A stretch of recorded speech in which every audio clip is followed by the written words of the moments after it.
Santo, santo, santo é o Senhor dos exércitos e toda a terra está cheia da sua glória. Sejam bem-vindos ao canal Recalculando a Rota. Eu sou seu irmão em Cristo, evangelista Davi Nascimento, e vamos estudar hoje mais uma lição da nossa revista Betel Dominical, a lição de número 3, a ação do Espírito Santo antes de Pentecostes. Nós estamos estudando esse trimestre a Igreja e o Espírito Santo, a necessidade do avivamento promovido pelo Espírito Santo para os dias atuais. Nós estudamos nas lições anteriores a raiz do pentecostalismo brasileiro e na lição de número 2 nós estudamos a promessa da vinda do Espírito Santo.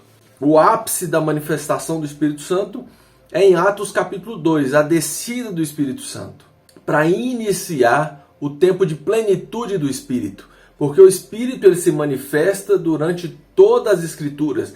O texto bíblico já começa com a narração apresentando o Espírito de Deus pairando sobre as águas, em um tempo de caos, em um tempo onde não havia uniformidade como nós vemos hoje, havia trevas na face do abismo, mas fala que o Espírito de Deus pairava sobre as águas. E nós vemos ele participando ativamente na criação, participando ativamente durante a trajetória do povo de Deus, da nação de Israel e no ministério de Jesus. E é sobre isso que nós vamos estudar hoje, a importância da atuação do Espírito Santo antes do tempo de plenitude dele. Nós lemos a Bíblia e precisamos entender que se trata de uma revelação gradativa. Lendo, vamos conhecendo a história e essa revelação vai sendo apresentada.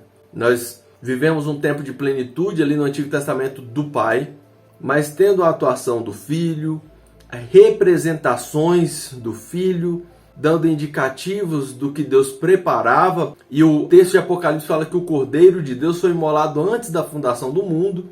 Nós temos também a participação do Espírito Santo, que inaugura essa terceira fase, esse terceiro momento. Nós temos a atuação dele lá, e é sobre isso, sobre algumas dessas passagens, nós vamos estudar no dia de hoje. O nosso texto áureo está em Salmo 104, versículo 30, que nos diz assim: envias o teu Espírito e são criados, e assim renovas a face da terra. O salmista aqui reconhecendo a atuação do Espírito de Deus, atuando nas coisas que acontecem na terra, em tudo que acontece na terra. Para se pensar o ser humano, a Bíblia fala que esse ser humano que foi feito à imagem e semelhança de Deus, o texto bíblico fala que Deus soprou nas narinas do homem o sopro de vida, o ruar. Nós vamos entender aqui que o termo hebraico, a revista apresenta isso, que o termo hebraico para Espírito de Deus é o ruar, que é o sopro. Então, o sopro de Deus, o Espírito de Deus, eu sopro o Espírito de vida em nós. E a vida nossa, que é gerada em nós, é uma vida que vem do Espírito de Deus.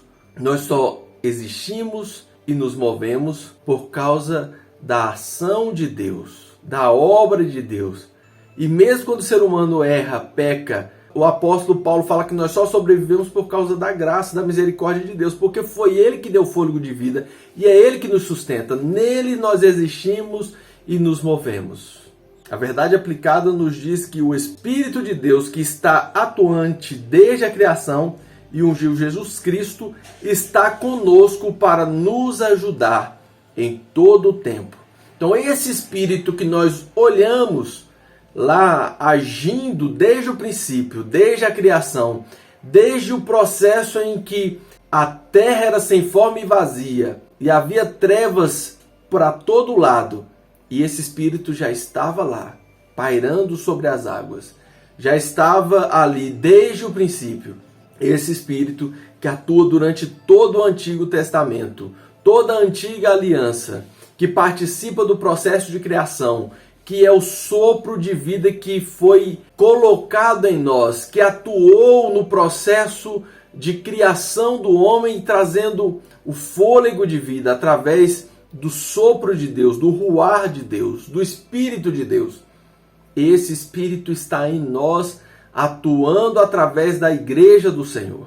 Os objetivos da lição é apresentar a participação do Espírito Santo na criação, falar que o Espírito sempre agiu no Antigo Testamento e expor a presença do Espírito no ministério de Jesus. Os textos de referência, o comentarista selecionou 4 passagens bíblicas, 4 versículos bíblicos em pontos distintos da palavra de Deus. Um texto em Gênesis capítulo 1, Êxodo 31, Ezequiel capítulo 2 e Mateus capítulo 4. Gênesis capítulo 1. E a terra era sem forma e vazia, e havia trevas sobre a face do abismo, e o Espírito de Deus se movia sobre a face das águas. Versículo 3. E o enchi do espírito de sabedoria e de entendimento e de ciência e de todo artifício. Esse aqui, quando Deus seleciona um rapaz especificamente para que construa o tabernáculo, Deus fala, olha, eu separei esse jovem aqui e o enchi com o meu espírito. Então o Espírito de Deus, ele serve para nos capacitar e nos dar dons, nos dar habilidades dadas pelo Espírito. Eu sei que o ser humano, por ser a imagem e semelhança de Deus, ele já tem habilidades naturais de poder de criação, mas algumas pessoas são visitadas por Deus para receber habilidades, assim como esse homem aqui separado por Deus para construir, participar da construção do tabernáculo. Ezequiel capítulo 2. Então entrou em mim o Espírito quando falava comigo e me pôs em pé e ouvi o que me falava. Aqui uma nítida participação do Espírito de Deus atuando diretamente na vida do profeta que perde as suas forças, e o Espírito de Deus o fortalece, entra no profeta para que as forças do profeta sejam reestabelecidas e ele se coloque de pé, o capacitando para se colocar de pé diante de uma missão que ele tinha, diante de algo que ele tem para fazer.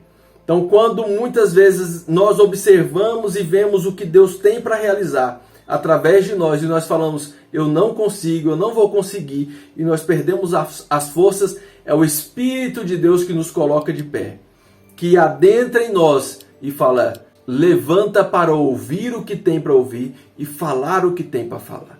Então, nós somos capacitados pelo Espírito de Deus para tomar posição e fazer, e falar, e realizar, nem por força e nem por violência, não pelo nosso próprio mérito, mas pelo meu Espírito, diz o Senhor dos Exércitos.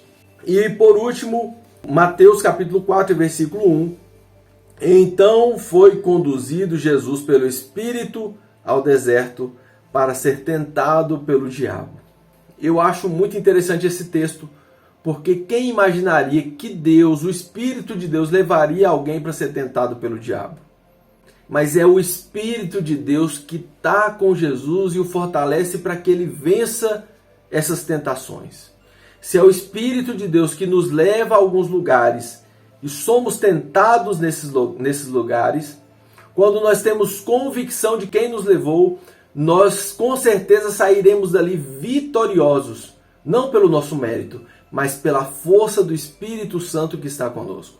Agora, quando você vai atrás, sozinho, por conta própria, buscar ser tentado, aí, meu irmão, já era, perdeu o Playboy, como se diz por aí, perdeu. Mas quando é o Espírito Santo que te leva em alguns lugares, às vezes no seu ambiente de trabalho tem diversas tentações na área sentimental, sexual, tentações na área financeira, onde você pensa assim, é tão fácil eu conseguir isso aqui, tentações na hierarquia da empresa, a ponto de pensar, não, eu posso prejudicar o outro, porque o outro tem mais chance de ser promovido, e eu vou dar um jeito de prejudicar ele. Então, quando essas tentações aparecem, são lançadas diante de nós, esse tipo de pensamento que desagrada a Deus é lançado diante de nós, né? Jesus foi tentado em áreas muito básicas. Subsistência, coma, você está com fome, transforme-se em pães. Então tem gente que acha que para comer, para sobreviver, pode fazer qualquer coisa, pode fazer qualquer tipo de negócio. Aceitar qualquer tipo de negociação para a sua subsistência é ceder à tentação. Outra área que Jesus foi tentado foi na área de poder, riquezas. Ele falou, se você me adorar, eu te dou tudo isso aí.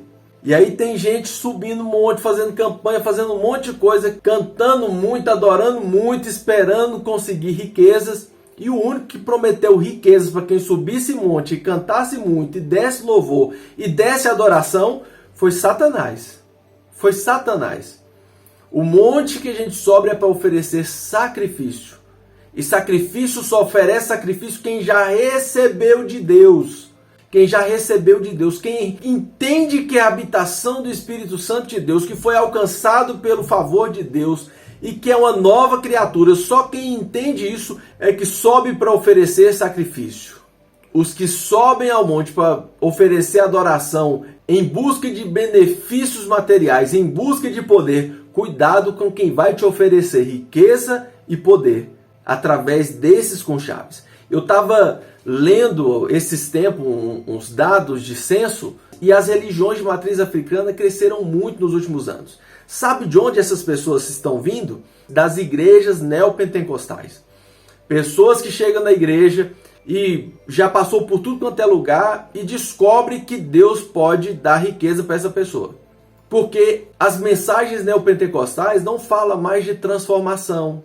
Muitas das igrejas pentecostais não falam mais de transformação, de mudança de vida, não falam de uma necessidade de salvação eterna, de eternidade.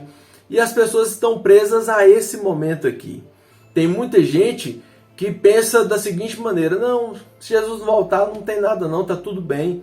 Aqui esse lugar que a gente vive, esse ambiente que a gente vive é muito bom, né? Bastava não ter inferno. A gente dá uma melhoradinha aqui e está tudo certo. Então as pessoas estão conformadas com este mundo, com as coisas deste mundo. E o apóstolo Paulo fala para nós, na carta aos Romanos, que nós não devemos nos conformar com este mundo. Mas nós precisamos mudar a nossa mentalidade, o nosso jeito de pensar. E aí, Jesus, ao ser conduzido pelo Espírito, ele vence essa tentação de conseguir riquezas, de conseguir glória, de conseguir fama. E tem muita gente buscando isso. O fato é que muita gente dessas igrejas neopentecostais que vai porque a mensagem diz que ela vai ganhar um carro novo, que Deus vai dar uma caminhonete do ano, que Deus vai dar uma mansão para ela em um condomínio fechado, uma casa grandiosa, uma casa imponente, um bom emprego, um bom salário. Quando essa pessoa não recebe isso e outra divindade, outra falsa divindade fala que ela vai conseguir através de um outro lugar, em um outro lugar, ela vai atrás disso. O diabo sabe que muitas pessoas querem isso, querem fama, querem poder, querem dinheiro, e ele ofereceu isso para Jesus, foi a segunda tentação. Mas sabendo que foi o Espírito que levou ele àquele lugar, tendo consciência de quem o levou e quem estava com ele, ele venceu Satanás. A outra área foi: pula daqui, você não é o bonzão, você não é crente, vai lá, faz, corre o risco, assume, compra um carro novo aí de 200 mil com boleto, pega a Bíblia, né? A gente chama boleto aqui de Bíblia, pega a Bibliona aí, faz uma coisa de louco e aí depois o trem dá errado, você fica com o nome sujo, suja o nome do Senhor, porque você é crente. Aí você entra no mau negócio, faz coisas mal feitas, por quê? Porque tentou a Deus, porque tentou ao Senhor. E aí Jesus vence o diabo dizendo: também está escrito, não tentarás o Senhor teu Deus. Então o Espírito Santo capacita as pessoas para exercer habilidades. O texto de Samuel diz que quando Davi tocava, o Espírito de Deus descia e o espírito mau que estava sobre Saul saía em disparada, corria, e Saul conseguia ter paz, conseguia dormir, porque era um jovem que tinha a ação do Espírito de Deus sobre ele, executando com excelência o seu instrumento. O tabernáculo é construído porque Deus colocou o Espírito dele sobre as mãos de um homem, colocou sobre a vida de dois jovens, e esses homens construíram com perfeição o que Deus havia determinado, o que Deus havia planejado. O Espírito Santo é que nos dá força para se levantar e exercer tarefas, assim como foi com o profeta Ezequiel. E o Espírito Santo nos leva para lugares onde passaremos por tentações, por provações, mas com o Espírito Santo de Deus somos mais do que vencedores em Cristo Jesus. No primeiro tópico aqui, o comentarista destaca a participação do Espírito Santo na criação. Desde o início o Espírito Santo está lá. O Espírito Santo estava pairando sobre as águas. O Espírito de Deus pairava sobre as águas quando ainda havia um aparente caos. É o Espírito Santo que está ali junto quando Deus diz: façamos o homem à nossa imagem e semelhança. A unidade dessa pessoa, Deus, essa singularidade na unidade, essa singularidade da Trindade, dessa pessoa que subsiste em três, dizendo: façamos o homem à nossa imagem e semelhança.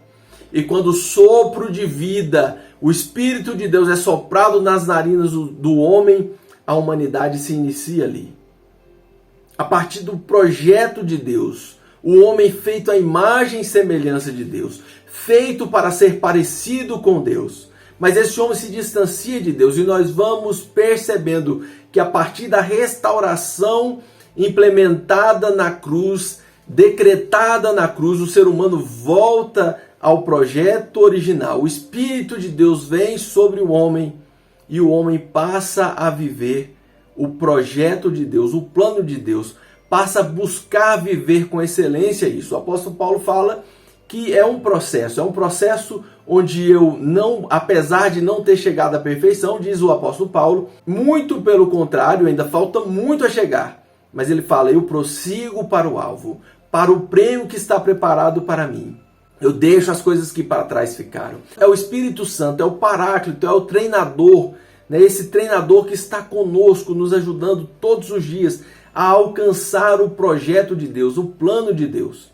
Mas ele está desde a criação. Ele está com Deus desde o princípio. Desde o início ele faz parte do plano. Lá antes da fundação do mundo, quando o Cordeiro de Deus foi imolado, ele já sabia que viria no dia de Pentecostes. Ele desceria naquele dia, se cumprindo os dias de Pentecostes. E a partir dali ele seria o dínamos, ele seria o poder que moveria a igreja, que moveria o plano de Deus, o projeto de Deus. A igreja do Senhor, da qual Jesus disse que as portas do inferno não prevaleceriam contra ela, desde o início. Então o autor cita aqui o termo ruá como o termo utilizado para espírito, que nós traduzimos como espírito, e nós percebemos em outros momentos também no texto do Antigo Testamento, não consta aqui na lição, mas quando Deus traz livramento à nação de Israel, ali diante do Mar Vermelho, fala que o sopro de Deus, Deus envia um vento, e eu entendo que esse é o vento do Espírito de Deus. Deus sopra o vento do Espírito dele, e o mar se abre trazendo livramento. É o Espírito Santo agindo ali na retirada do povo de Deus, agindo plenamente ali naquele momento, trazendo livramento para aquele povo. O termo expresso ali é ruá, é um vento. O vento vindo de Deus e traz livramento para esse povo. Assim como o vento impetuoso que encheu toda a casa. O vento impetuoso, o ruá, o Espírito de Deus que enche toda a casa. O Espírito de Deus, o vento de Deus abre o Mar Vermelho e traz livramento para aquelas pessoas. Então o Espírito de Deus que criou todas as coisas é o Espírito de Deus que traz livramento para a sua vida, meu irmão. É Ele que traz livramento. É quando o vento de Deus sopra, é que possibilidades se abrem, é que novos caminhos se abrem. Quando o vento de Deus, quando o Espírito de Deus sopra, e o Espírito de Deus está soprando na sua direção. Essa lição é para dizer que o Espírito de Deus está soprando sobre você, para que você possa realizar, para que você possa ser capacitado, para que você possa vencer, para que você possa fazer com excelência. O vento de Deus, o sopro de Deus está soprando sobre a sua vida, sobre a sua casa, sobre o seu ministério. Aleluia, aleluia. O Espírito está na criação, o Espírito se movia na face das águas, estava ali desde o início, esse sopro de Deus. E é o Espírito e o seu poder criador e sustentador. Ele não só criou, mas ele participa sustentando, cuidando, guardando, trazendo livramento, manifestando a glória de Deus, atuando através da vida dos seus servos, através da vida dos servos de Deus. O Espírito Santo quem capacita o homem. E nós vemos ali no Antigo Testamento e também no ministério de Jesus, o Espírito Santo agindo, atuando. Nós vemos o Espírito Santo agindo através da vida de reis, artífices, sacerdotes e juízes. O Espírito capacitando pessoas. O Espírito Santo capacitando pessoas. E o primeiro subtópico é a ação do Espírito Santo na vida de artesãos. E o tabernáculo, como eu disse, foi produzido por 2 homens inspirados por Deus. Que o Espírito de Deus foi colocado sobre eles. Deus fala para Moisés: eu coloquei o meu Espírito sobre essas pessoas e os capacitei. Deus capacita Bezalel e Oholiabe. 2 nomes aí fantásticos para você colocar no seu filho. Você que vai ter filhos, olhem os nomes bonitos para você colocar. Né? Vai ter que chamar pelo apelido, vai ter que abreviar, porque ninguém dá conta de chamar um nome desse. As pessoas vão ter dificuldade de pronunciar um nome desse. Deus derrama do seu Espírito sobre esses homens para que eles possam construir o que havia de mais importante naquela época, naquele tempo, que era o tabernáculo, o lugar da habitação de Deus, onde a presença de Deus seria manifestada no meio do arraial de Israel. O tabernáculo ele foi construído para ser colocado no meio do povo de Israel. E as pessoas construíam as suas tendas de forma, ou colocavam as suas tendas, montavam elas de uma forma que elas, quando saíssem pela manhã, a primeira coisa que elas veriam era o tabernáculo. Era o lugar onde a presença de Deus estava. E aqui nós podemos aprender com essa situação, com essa história, que sempre que acordamos nós precisamos primeiro olhar para a presença de Deus, para o cuidado de Deus, para a ação de Deus que nos move, que nos leva, que nos capacita, que nos impulsiona e que tem direção para nós. Conduzindo aquele povo pelo deserto, aquele povo tinha um destino certo, tinha um lugar certo e eles paravam em alguns lugares por um tempo, passavam por algumas situações, mas Deus estava os guiando. Então Deus constrói o seu tabernáculo para deixar claro para aquelas pessoas que Deus estava no controle, que Deus estava conduzindo, e para isso ele capacita pessoas. Para isso Deus tem capacitado pessoas no dia de hoje para construir algo, construir situações onde as outras pessoas possam olhar dizendo: Deus se faz presente, Deus está nos conduzindo, e é através das mãos de pessoas capacitadas por Deus que isso acontece. Ainda hoje, o Espírito Santo na vida dos profetas. Os profetas eram porta-voz da mensagem de Deus. O sacerdote enviava sacrifício do povo a Deus. Eles mandavam ofertas a Deus. Mas o profeta era quem ouvia a voz de Deus e transmitia a mensagem do Senhor. Moisés é um profeta quando ele recebe a mensagem de Deus e escreve em pedras e deixa ali os mandamentos para que a nação de Israel possa seguir. Israel é um dos primeiros profetas da nação de Israel e um dos mais importantes, porque é ele que recebe a lei do Senhor. E depois os outros profetas, eles recebem mensagem para dizer: olha, vocês se desviaram da mensagem que Deus enviou a Moisés, que Deus entregou a Moisés. Então essas pessoas eram capacitadas para falar em nome de Deus. E isso se dava através do Espírito. Quantas vezes nós lemos o texto bíblico que fala: veio o Espírito de Deus até mim. E o Espírito de Deus desceu sobre fulano. E o Espírito de Deus desceu sobre a vida de alguém. E o Espírito de Deus me levou a tal lugar. E o Espírito de Deus me capacitou. Então, o profeta ele é capacitado pelo Espírito. Pelo Espírito de Deus. Nós vemos a atuação do Espírito de Deus na vida do profeta. Sabe o que eu acho mais intrigante quando eu leio os profetas? Porque Elias, vamos pegar o profeta Elias, Eliseu, que fez tantas coisas maravilhosas, que falou: não vai chover, de acordo com a minha palavra, não vai chover mais, só vai chover quando eu falar novamente. Orou e fez cair fogo do céu, que orou por mortos e mortos ressuscitaram. O Espírito de Deus vinha sobre eles. Sansão, quando Deus queria dar livramento, o texto bíblico fala que vinha o Espírito de Deus sobre Sansão e tomava Sansão. E nós vemos coisas grandiosas acontecendo na vida, através da vida dessas pessoas, mas era de vez em quando que o Espírito Santo vinha, visitava essas pessoas. Meu irmão, o Espírito Santo veio e habita em nós. O que está acontecendo conosco que nós não estamos realizando?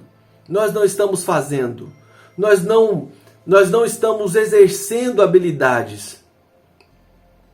Nós não estamos anunciando, proclamando, assim como Ezequiel. Nós não estamos fazendo com que as pessoas vejam a grandeza de Deus, contemplando a grandeza de Deus através das nossas vidas, se o Espírito Santo está sobre nós constantemente. E com os profetas vinham só de vez em quando, uma hora ou outra vinha o Espírito sobre aquela pessoa. Nós precisamos repensar como nós estamos vivendo, o que é que nós estamos fazendo com o que Deus tem preparado e reservado para nós. Jesus disse que nós faríamos coisas muito maiores do que as que Ele realizou. Falou, vocês farão coisas ainda maiores. E o que é que nós temos feito? Nós temos o Espírito ou não temos o Espírito Santo? Eu acredito que temos, mas também percebo que nós não temos dado liberdade para o Espírito Santo agir através de nós, por meio de nós. Nós não temos sido instrumentos entregues na mão do Senhor, na mão do nosso Senhor. Precisamos pensar sobre isso. Nós precisamos refletir sobre isso e começar a buscar de Deus. Buscar em Deus. Estar no centro da sua vontade e deixar o Espírito Santo de Deus agir através de nós. Para que as pessoas possam ver a manifestação da glória de Deus através da minha e da sua vida. A ação do Espírito Santo na vida dos reis. Quando Samuel unge Saul, o Espírito de Deus vem e desce sobre Saul.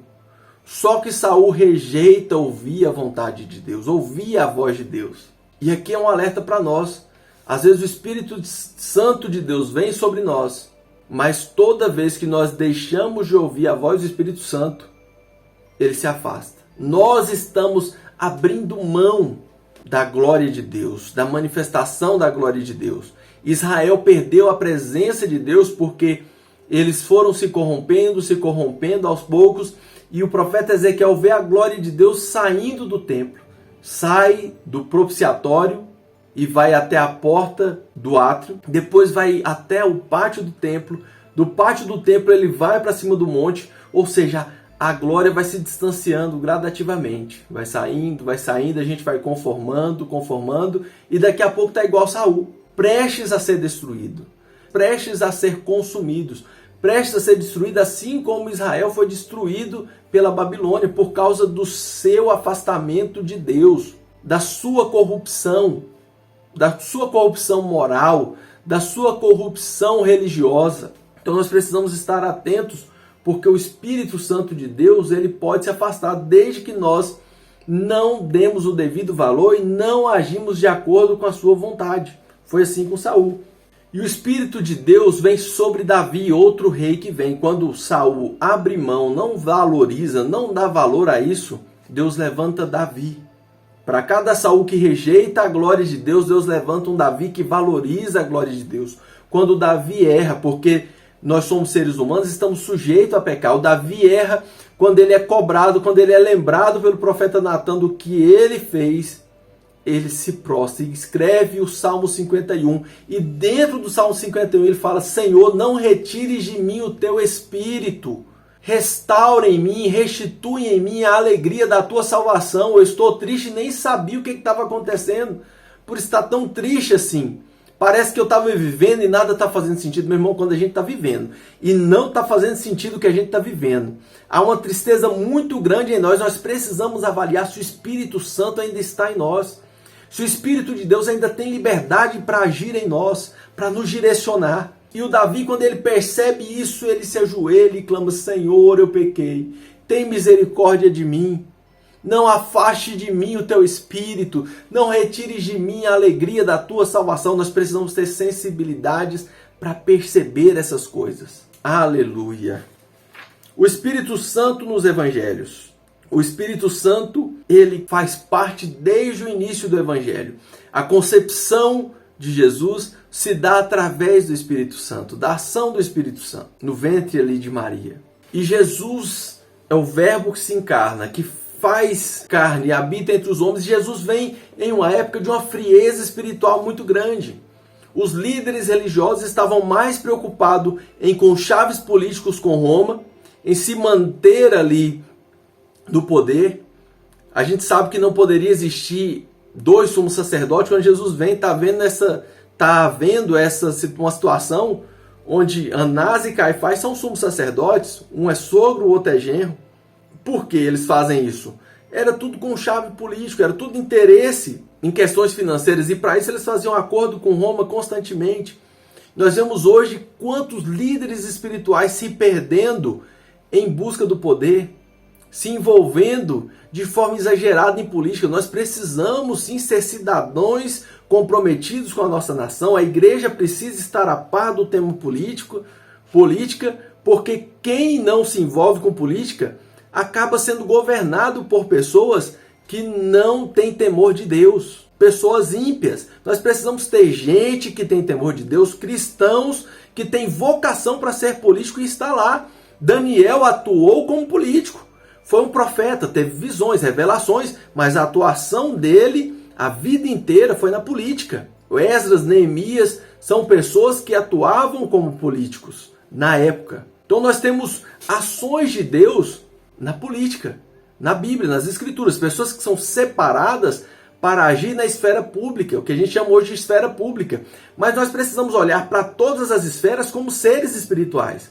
Nós separamos muito e esquecemos de olhar que somos seres espirituais. Se estamos na política, devemos lidar com a política como seres espirituais. Se estamos no comércio, precisamos lidar no comércio como seres espirituais. No trânsito como seres espirituais. Na nossa casa, somos seres espirituais. Nós não somos um corpo, nós somos um espírito que habita um corpo. E que tem uma forma de pensar que às vezes é influenciada pelo espírito da época, pelo pensamento ou filosofias de uma época. Nós somos influenciados por esse meio. E Jesus vem em um tempo que as pessoas estavam totalmente frias, e o interesse era só comercial. O interesse religioso daquela época era simples e puramente comercial. Jesus estava com o Espírito Santo, é o subtópico 3.2. Então o Espírito Santo de Deus começa a fazer diferença através da vida de Jesus e as pessoas começam a ser impactadas, vidas começam a ser transformadas. Pessoas passam a ser curadas, vidas são libertadas. O rebento do tronco de Jessé, aquele que era a promessa de Deus, o Cristo de Deus, o ungido de Deus, vem e na ação do Espírito Santo. O Espírito Santo que está desde a concepção, que inclusive está fazendo parte do testemunho quando ele sai do batismo e o leva para ser tentado e sair vitorioso durante aquela tentação. É esse Espírito que o move Jesus. E é esse Espírito que ele deixa com a sua igreja para mover a sua igreja. Nós precisamos ser movidos por esse Espírito. Por isso que muitas igrejas estão apáticas, porque não têm dado liberdade para o Espírito Santo de Deus. O mesmo Espírito, é o subtópico próximo, o mesmo Espírito que estava sobre Jesus está sobre a sua igreja. Mas como eu disse, o Espírito Santo, ele dá liberdade para nós. E muitas igrejas têm afastado da presença de Deus, tem buscado coisas que não são do interesse de Deus, tem olhado só para os próprios interesses e tem deixado o interesse de Deus, a vontade de Deus de lado.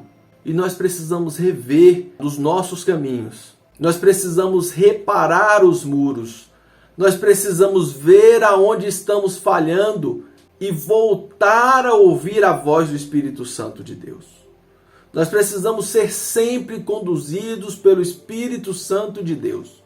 Nós temos muitas igrejas, muitas placas de igreja e pouca transformação. Um país com quase 40% de evangélicos, nós era para termos os menores índices de criminalidade, os menores índices de corrupção. E nós vemos várias pessoas que são filhos de cristãos, participaram da igreja em algum momento e entraram no mundo do crime, fazem parte do mundo do crime. Por quê? Porque não houve transformação, não houve espaço para o Espírito Santo de Deus transformar, agir. Não deixou o Espírito Santo de Deus os conduzir para que pudessem vencer as tentações. Nós vemos escândalos quase todos os dias envolvendo o nome de igrejas, nome de pastores. Por quê? Porque temos deixado o Espírito Santo de lado. Quando falo temos, porque eu como igreja preciso assumir a minha responsabilidade também. Eu não posso fazer como Adão, falo, não, Senhor, foi o outro lá, não foi eu não. Eu também faço parte disso. Quando eu me silencio, quando eu não bato de frente com isso, quando eu não faço de forma diferente. Porque até bater de frente, tem muita gente falando e batendo de frente, mas eu quero ver fazer diferente. Quantas vezes nós levantamos a bandeira que somos contra o aborto, mas a hora que uma mãe deixa de abortar e precisa de uma ajuda para cuidar do seu filho, nós, enquanto igreja, viramos as costas para essa mãe. E essa criança passa a viver correndo o risco de ser aliciado pelo tráfico, de ser aliciado sexualmente, de ser violentada sexualmente, vulnerável, porque nós viramos as costas para essas pessoas. Não ouvimos a voz do Espírito Santo. Porque tudo o que a gente fizer, se estiver fora de amar a Deus e o próximo como a ti mesmo, está fora dos mandamentos, da lei, dos profetas. Toda a lei e os profetas se resumem a isso. E nós levantamos a bandeira, gastamos, fazemos eventos, chamamos cantores para fazer marcha contra o aborto e dizemos que somos contra. Mas quando essa criança que não foi abortada precisa de um suporte, essa mãe precisa de um suporte, nós viramos as costas. Nós precisamos ser resposta de Deus para essa geração, para esse tempo. Somos contra a legalização das drogas, mas contra as pessoas que precisam ser recuperadas, serem cuidadas, tratadas. E nós viramos as costas. Eu conheço algumas casas de recuperação aqui. Quando essas pessoas vão em algumas igrejas pedir ajuda, as igrejas quase nunca têm como ajudar. Dizem que não tem como ajudar, tem muita coisa para fazer, tem muito gasto, tem que trocar as poltronas, sempre tem alguma coisa para mexer, mas a gente não se compromete com vidas, com pessoas que precisam ser alcançadas. O Espírito Santo veio para transformar a vida do indivíduo, para trazer restauração, e a igreja do Senhor é o instrumento de Deus para esse tempo. Desde que se iniciou o derramado do Espírito Santo, inaugurando os últimos dias, anunciado pelo profeta Joel, que nos últimos dias derramaria do seu Espírito sobre toda a carne, a igreja faz parte desses últimos dias. E muitas vezes temos sido omissos. Temos mudado as prioridades. E em alguns momentos se sentimos incapazes. Voltemos a ouvir a direção do Espírito Santo. O Espírito Santo que está desde a criação atuando, que capacitou pessoas no Antigo Testamento, profetas, reis, pessoas com habilidades nas mãos e que impulsionou o ministério de Jesus. Esse Espírito Santo está conosco, está à nossa disposição, que eu e você possamos ouvir a voz do Espírito de Deus e sermos uma igreja relevante, uma igreja que transforma, que faz a diferença para esse tempo e para essa geração. Que Deus te abençoe, te dê uma excelente semana e fique na paz.